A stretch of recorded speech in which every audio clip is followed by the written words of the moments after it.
حضرت حارث بن ہشام رضی اللہ تعالیٰ عنہ کے اسلام لانے کا قصہ۔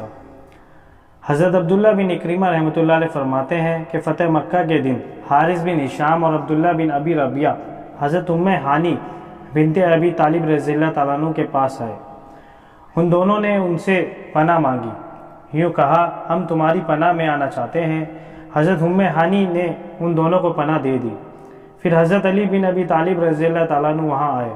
ان کی نظر ان دونوں پہ پڑی، وہ اپنی تلوار نکال کر ان پر حملہ کرنے کے لیے جھپٹ پڑے تو حضرت ہانی ان دونوں کو بچانے کے لیے حضرت علی رضی اللہ تعالیٰ عنہ سے لپٹ گئیں اور کہنے لگیں تمام لوگوں میں سے تم ہی میرے ساتھ ایسا کرنے لگے ہو، اگر تمہیں مارنا ہی ہے تو پہلے مجھے مارو۔ حضرت علی رضی اللہ تعالیٰ عنہ رک گئے اور ان کو یہ کہہ کر چلے گئے کہ تم مشرکوں کو پناہ دیتی ہو۔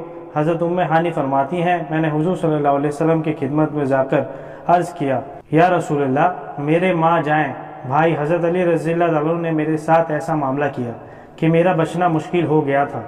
میں نے اپنے 2 مشرکی دیوروں کو پناہ دے دی تھی، وہ تو قتل کرنے کے لیے ان پر جھپٹ پڑے۔ حضور صلی اللہ علیہ وسلم نے فرمایا انہیں ایسا نہیں کرنا چاہیے تھا، جس کو تم نے پناہ دی ہے اسے ہم نے بھی پناہ دے دی، جسے تم نے امن دیا اسے ہم نے بھی امن دے دیا۔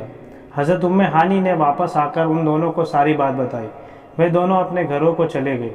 لوگوں نے آ کر حضور صلی اللہ علیہ وسلم سے کہا حارث بن ہشام اور عبداللہ بن ابی ربیہ جو زعفران والی چادریں پہنے ہوئے اپنے مجلس میں اطمینان سے بیٹھے ہوئے ہیں۔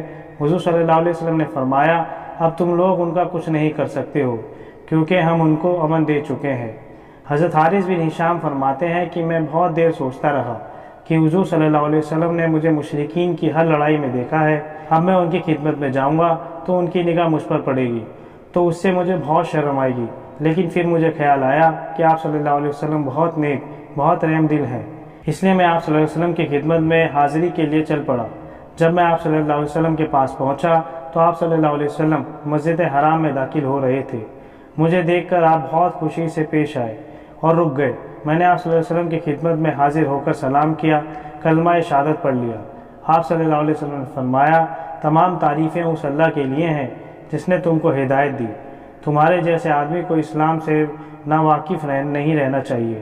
حضرت حارث نے کہا میں بھی یہی سمجھتا ہوں کہ اسلام جیسے دین سے ناواقف نہیں رہنا چاہیے۔